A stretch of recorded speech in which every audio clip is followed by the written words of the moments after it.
Welcome back to the Word for the Valley podcast, where we're following along with Pastor Mike's in-depth studies through the book of Matthew.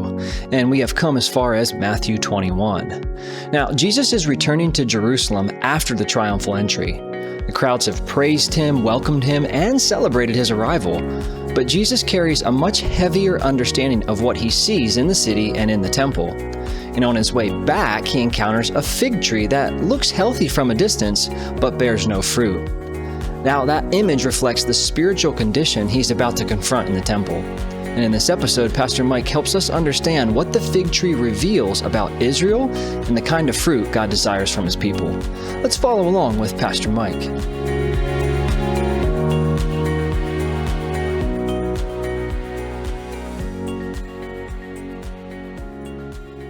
As I was trying, as I oftentimes do, to kind of come up with a introduction to this section that we're looking at, the only question I could come up with, and it just came back to me over and over again, is what happens when the crowds treat someone of character as if they're a celebrity. You know, oftentimes we talk about the difference between celebrity and character. You know, obviously our society values celebrity. You know, put people up on the pedestal very fast. Usually, by the way, we put people on the pedestal so we have a better target to aim at when we shoot at them. The very people that we esteem, we also then destroy in our culture, oftentimes. And those people oftentimes are not the people of the highest characters. We oftentimes promote within our society, and sometimes even within church culture, we promote things that are just basically talented, but they don't have a whole lot of character to back it up. But it's interesting here in this chapter. I mean, it's one of the times in the life of Jesus, and it's not the only time, but it's certainly probably the high point where he becomes kind of the grandest figure, the greatest celebrity, the pinnacle of, in some ways, of his popularity and of his success. In some ways, right, to see the crowds acknowledge him like this and basically move a city to acknowledge him as the coming Messiah. Now, we know that those crowds are going to turn on him very quickly. But remarkably, Jesus has the capacity, and this is just Christ-like, this is just God. He has the capacity to remain in character in the midst of celebrity, and then he also has the capacity to remain in character when he loses the celebrity. I've oftentimes thought that one of the great tests of anybody in ministry in regards to their walk is you take away their public service. You take away their public service. Do they remain as connected to Jesus as they were in the midst of their public service when the public service is taken away? Or in some ways, have they replaced their fellowship with Christ, their own personal quiet time with Christ for service? We hear this in the ministry all the time where a pastor has stopped somewhere along the lines.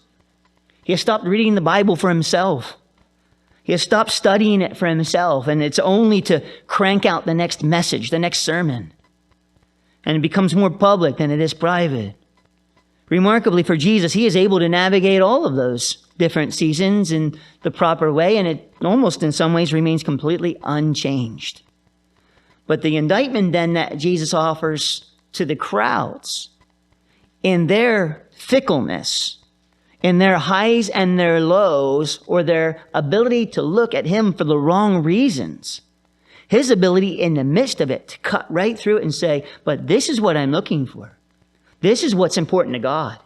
And this is what we're going to be held accountable. Yes, it's great. Well, yeah, put me up on that's fine. But don't lose sight of the fact that God is looking for genuine faith that produces actions in your life. So you can promote me all you want, but if you're not doing this, you're still not going to be accepted, right? But in the same regard, those who are humbled, this is still what God's looking for, right? Faith demonstrates itself in love. Right? This is what God's looking for. And remarkably, Jesus comes back to it here in this scene. So we're picking up in verse 18 where it says, now in the morning. Now in the morning. Now this is Monday morning. Matthew gets the orders reversed. He doesn't give it to us chronologically, and he does that for a reason, by the way. He gives it to us in segments for themes and ideas. Mark tells us that Jesus had come into Jerusalem on Sunday at the triumphal entry. At the end of the day, he goes into the tabernacle, into the temple. At this time, it's the temple. He goes into the temple, reviews all of it. But Mark says it was late in the day, and he didn't want to do anything more. It kind of was a long day. So then he goes back out to Bethany Sunday night, And Monday morning comes back in. It's on the way back into the temple to cleanse it, which we got that account last week in Matthew 21, 12 through 17 there. On his way back in to cleanse it, this is when he meets the fig tree, okay? So all of this is stirring in Christ's heart, this grand day, this great celebration, this high, party basically that they put on for him, but he's coming back in with a really heavy heart, and probably nobody in his entourage understands it. All right? So he's coming back in to cleanse the temple. As he does, he sees this fig tree. It says, now in the morning, as he returned to the city, he was hungry. He was hungry. What does Jesus hunger for? Good figs? You kind of get the impression that if he wanted good figs, he would just make them. He's God. He's the creator of heaven and earth. He can call forth a feast for 10,000 people and 5 loaves and 2 fish. If he wanted a fig, it didn't seem like it'd be that hard to get one, kind of thing. But he was hungry. It says in John chapter 43 that Jesus has food to eat that we don't know of. So he's looking for something more than food here. This is a picture as we come to it. But he comes to this tree and he was hungry. So he's seeing a fig tree by the road. He came to it and found nothing on it but leaves and said to it, let no fruit grow on you ever again. And immediately the fig tree withered away. So he comes to this tree, this fig tree. Now we know from Hosea chapter 9, verse 10, also again in Luke 13, 6-9, that the fig tree is a picture of the nation of Israel. This is a picture of the people that he is interacting with at the triumphal entry, at the temple. This is what he's seeing when everybody else is celebrating. This is what he is seeing in the people that are celebrating him. He sees them as this fig tree. And they become a picture now, and how he deals with the fig tree is a picture of how God is going to deal with the nation. So he comes to this fig tree and he looks at it, being hungry again, more for faith and righteousness than for food, no doubt. When he comes to this tree and he finds it, it says here, it found nothing on it but leaves. Now, we may not get this in our society. I don't know anybody who's grown any figs. Right? Does anybody have a fig tree in their garden, out in their yard somewhere? I don't know anybody who's growing figs. We have lettuce and zucchinis. That's right, zucchini. That's our garden, and weeds. Lettuce, zucchinis, and weeds. Now we've come up. This is my genius, right? I'm planting poppy flowers all around the garden. And my hope is that they will take over the garden, that I will never have to turn a garden ever again in my entire life. That's my goal. Don't tell Julie that. But it's her garden, really. I just do the work. So that's kind of the way it goes. But never figs. I'm learning all kinds of stuff. We got our dogwood trees out in the front yard. I tell Julie all the time, if it was my yard, it would be grass. Straight, flat grass. No trees to wiggle around. Nothing. It would be easy maintenance. I could mow it with Roundup, or whatever. Just stone it, and be done with it, kind of thing. I would be happy with maintenance free. And then Julie comes along like, we need English garden out front. I'm like, what's an English? Why? Who wants an English garden in front of their house? You know how much maintenance that is, and kind of thing. And then spring comes, I'm like, oh, dear Julie, I love you so much for putting an English. I mean, it just looks so glorious. It just requires work. But in that, the Lord is teaching me about biological things. And specifically about my trees, my dogwood trees. I resist to the T. I mean, I just resist so strongly of cutting off branches. I hate cutting off branches. They grew. They took all of this work to grow. 2 years ago, they had nice leaves. They had those little flowers on it. They had the little red buttons that are, the seeds. And the tree looks so healthy. And then 2 years later, it's just how dogwoods kind of go. They get a pest or something, they just die. They just die overnight almost in a way. And that whole branch is gone. I'm like, let's give it another year. Julie's like, it's dead. Give it, cut it off. When the winter comes and, you cut it down. I don't want to do it. cut it down. Just cut that part off. The tree will be fine. Just cut down. No. And meanwhile, her grapevines in the back, they look like sticks because she trims them all the way back. Kind of anything that looks like it could be a hindrance is gone, kind of thing. No grapes on that baby. Whoosh, gone. Just have like 3 sticks out of the ground, kind of in this thing. Those are our grapevines. And, but last winter, I finally I bit the bullet. I did what she told me to do. And I went out and I cut the branches off of that dogwood tree. And it's never been healthier. It's having a fantastic spring. Now, my other dogwood tree on the other side, which was the strongest of the 2, now I'm noticing little brown spots on it too in places where the leaves haven't come, and I'm recognizing that part of that tree is dead. And so we need to kind of mark it and make sure that we get that taken care of in the fall or the winter as well.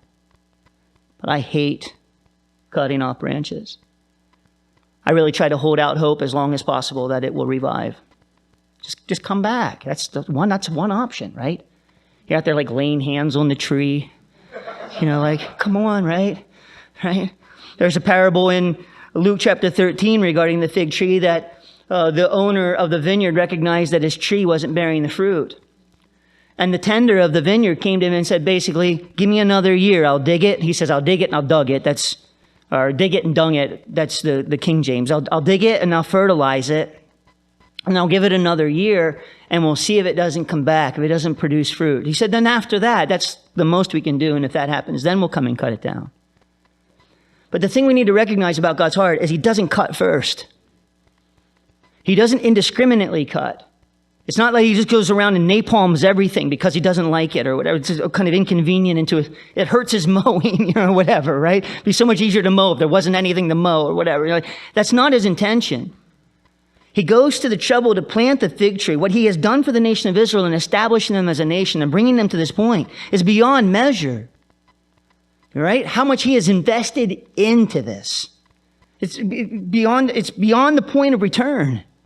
Right? He's not going to turn this in at this point, right? This fig tree matters to him. It's important to him. But the point of the fig tree is not just to take up ground. The point of the fig tree is not just merely to exist. The point of the fig tree is to feed the owner of the fig tree, to produce fruit.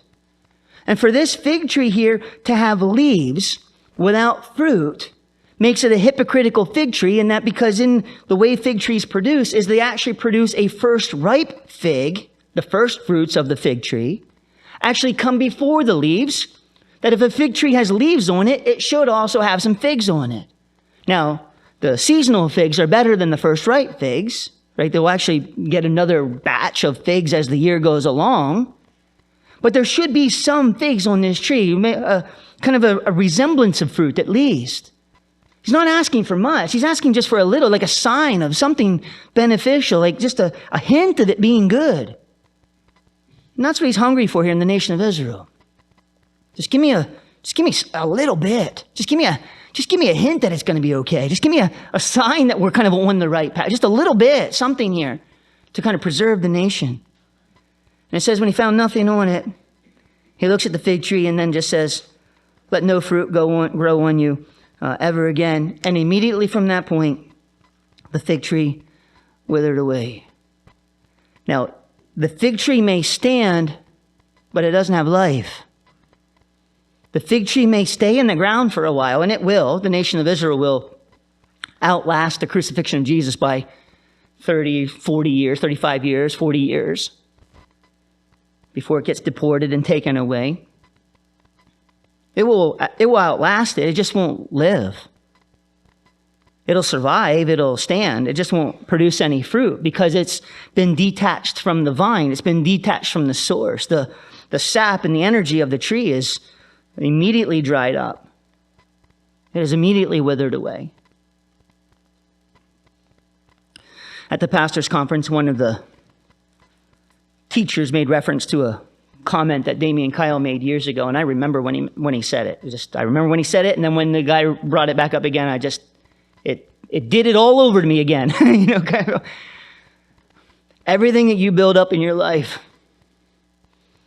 everything you build up in your ministry, can literally be taken away with one decision. Can all be gone in one decision. If at some point in time, the Lord just says, I'm done feeding that sap. I'm done feeding that tree. I'm done feeding that branch. I'm just done. I'm done trying. I'm done doing it. And he just says, time's up. That's enough. There isn't any going back. And so the importance of making hay when the sun shines. I don't know why that phrase just came into my mind, right? But the importance of doing the work when you have the opportunity of doing it is imperative. I'm also reminded of what Jerry Paradise said in his ministry portrait at the East Coast Pastors Conference, by the way. Joe put up all of these ministry portraits on the ECPC app and website. If you're interested, you can go watch them. But Jerry Paradise talks about losing his wife through COVID. And when he talks about it, he goes back and says one of the things the Lord had said to him, I don't want to steal his thunder. Listen to it, because there's more thunder to be stolen. But the one thing that just struck me is the Lord said to him, those 40 years of faithfulness to me before your wife died, not faithfulness to your wife, the 40 years of faithfulness to me, your service, your ministry, your call, like everything you've invested into me, I'm going to start drawing from that now that you need to grieve the loss of your wife of 45 years. Right? I remember when Julie was sick, realizing I'm so thankful that I didn't need to try to find Jesus in the midst of my wife being in the hospital. I already knew where he was. I already had the connection with him. I was current with the Lord. I didn't go into like, oh man, is he judging me? Is he getting me? I didn't need to do that because I already knew that I was walking rightly with the Lord going into it. I just needed to draw on the things that I had invested in the last 20, 25 years of my life leading up into that point. I don't know that we take into consideration the importance of today in light of tomorrow's trial. Like God knows what's coming. He knows what's ahead of us. He knows the difficulty that's ahead of us. We say, I'll be fine when I get there. God is faithful. Yes, he's faithful. Part of his faithfulness is to store up ahead of time. Read the book of Proverbs, right? God doesn't not save, right? He plans ahead. He prepares. He leads out. He builds up. He does these kinds of things in preparation for what's coming. And this nation has lost all of that. And the picture of the fruit here in this fig tree, no more. It's gone. Now, obviously we know that at some point God is going to return to the nation of Israel. They have one more week left in their history. They have one more week left, one more 7-year period that is designated for the nation of Israel. That's coming, and the Lord will bring a late harvest out of it then. But really, until then, no fruit grow on you ever again. And verse 20 then says, when the disciples saw it, they marveled, saying, how did the fig tree wither away so soon? Now they are, we oftentimes get enamored with the wrong things. We are so good, human beings, we are so good at missing the point. We must work really hard at it. That's the point. But, that's why, by the way, when you're talking with somebody, sometimes you have to say, hey, tell me what you think I just said. Isn't it amazing? Have you ever done the telephone game with a group of people, right? And passed a message down the line. By the time it gets to the end, it's like, we need 6 pounds of spaghetti for, Mardi Gras or something. Like, is there something, what are you talking about? Like, it doesn't even make sense to where that whole thing started, kind of total nonsense. But here, they've just missed the point. Remarkably, Jesus is going to teach them and bring them back to it. They say, how did the fig tree wither away so soon? They're enamored by how fast it happened, how quickly this whole thing turned. And really, if they had looked at the nation of Israel the way Jesus had up until this point, it should not have even been a surprise. Shouldn't even been a surprise. How so soon? Why so soon?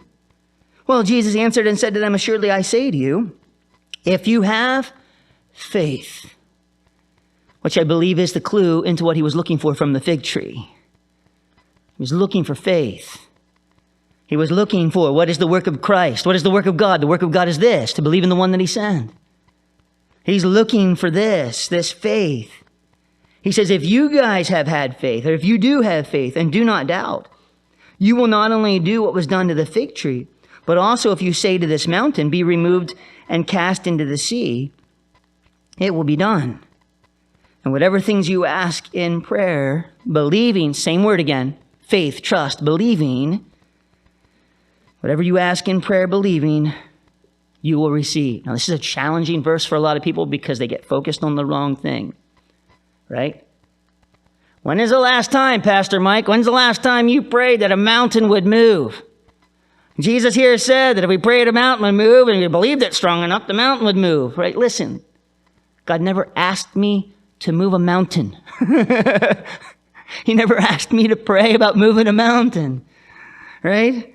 Other kind of proverbial, hypothetical mountains maybe, symbolic or allegorical mountains, lots of mountains in my life.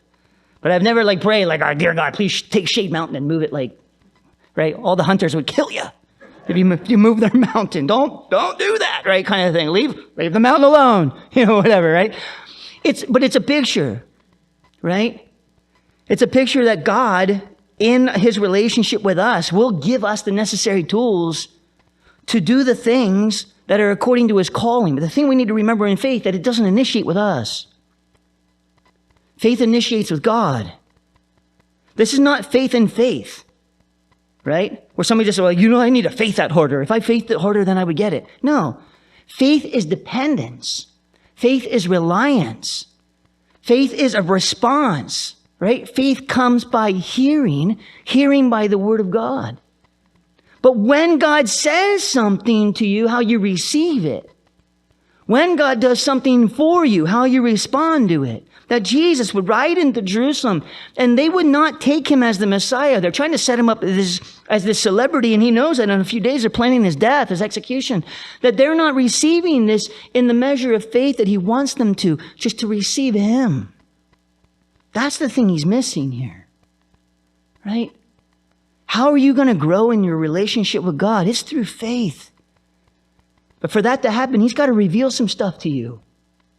He's got to give you something to put your faith on. And then when he asks you to do it, just sit down on it.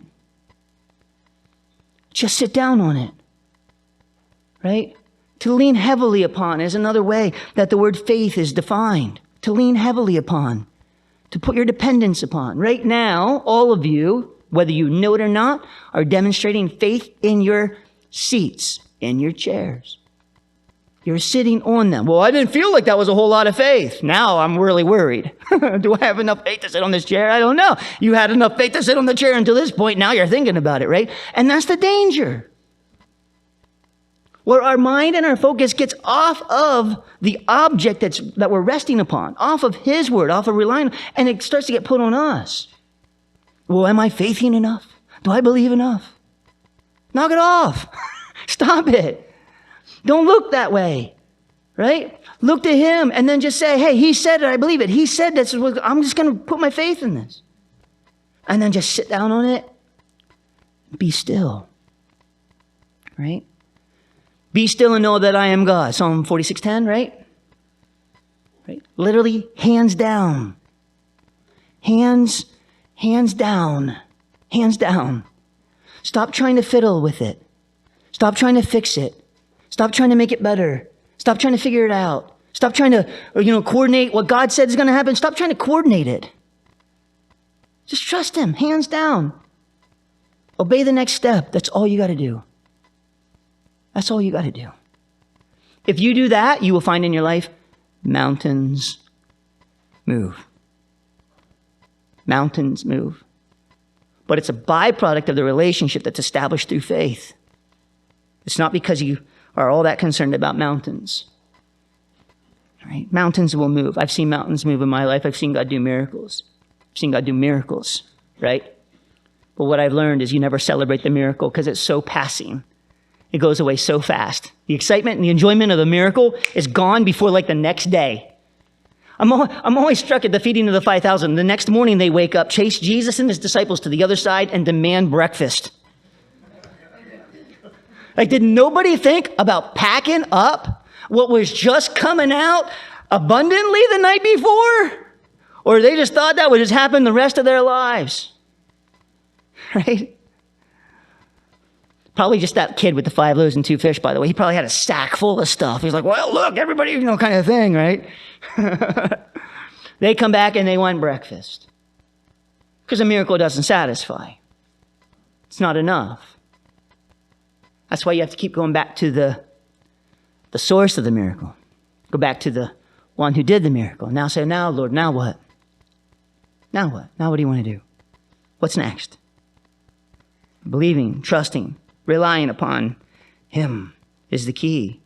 Now, verse 23 then says, now, when he came into the temple, the chief priests and the elders of the people confronted him as he was teaching. So he has come back. Now, this is Tuesday. The day that the disciples recognized the fig tree is withered was the next day. So we're Tuesday. It's the day after the cleansing of the temple. And people are coming to him. He's healed them the day before. Now he's beginning to reestablish his teaching ministry there in the temple. And that's when the religious leaders come and it says they confront him as he was teaching. That just makes me angry. I don't know why. It just makes me angry. Right? Could you not pick another time? Like, get up and get there before Jesus gets there and then confront him. Why do you got to do it in the middle of the teaching? But the crowds are there again, and this is what they do. Confronted him as he was teaching and said, by what authority are you doing these things?